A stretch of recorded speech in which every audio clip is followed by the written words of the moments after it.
Dear Future Enoch, with Christmas and the winter holidays just around the corner, it feels like things are supposed to be winding down. But instead, it feels like this week is a crunch week where all of the last minute work is shoved down our throats. At my workplace, we're all gearing up for the new year, which is in 2 weeks. The first 3 weeks of January are going to be incredibly busy, so the holidays are kind of like the sleepless nights before a big event. Not exactly the definition of restful. Even outside of work, there's still plenty of stuff to fill up the calendar. Last week I mentioned I had 4 Christmas gatherings. Well, the 5th one has been confirmed, and it turns out there was actually a 6th one last week. Point is, Christmas holidays are busy. Which is paradoxical given how a holiday is supposed to be a time to rest. And it feels like we need a holiday from the holidays. It makes for great meme material, but in actuality, it's pretty devastating. Now, I come from an Asian family, and while it is a stereotype, it is also kind of true that work takes priority over everything else, and that downtime is seen as a negative. Downtime being wasted time that you could have spent doing more productive things.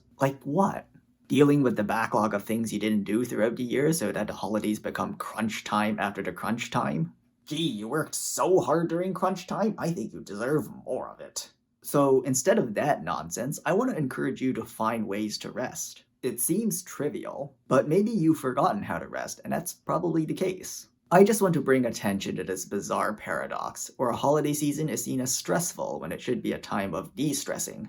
I think we need to rethink how we do holidays. Now, if you'll excuse me, I have presents to wrap, and also a final week of work to get through. January. Ah, my hair. Future Enoch, I'll see you next week.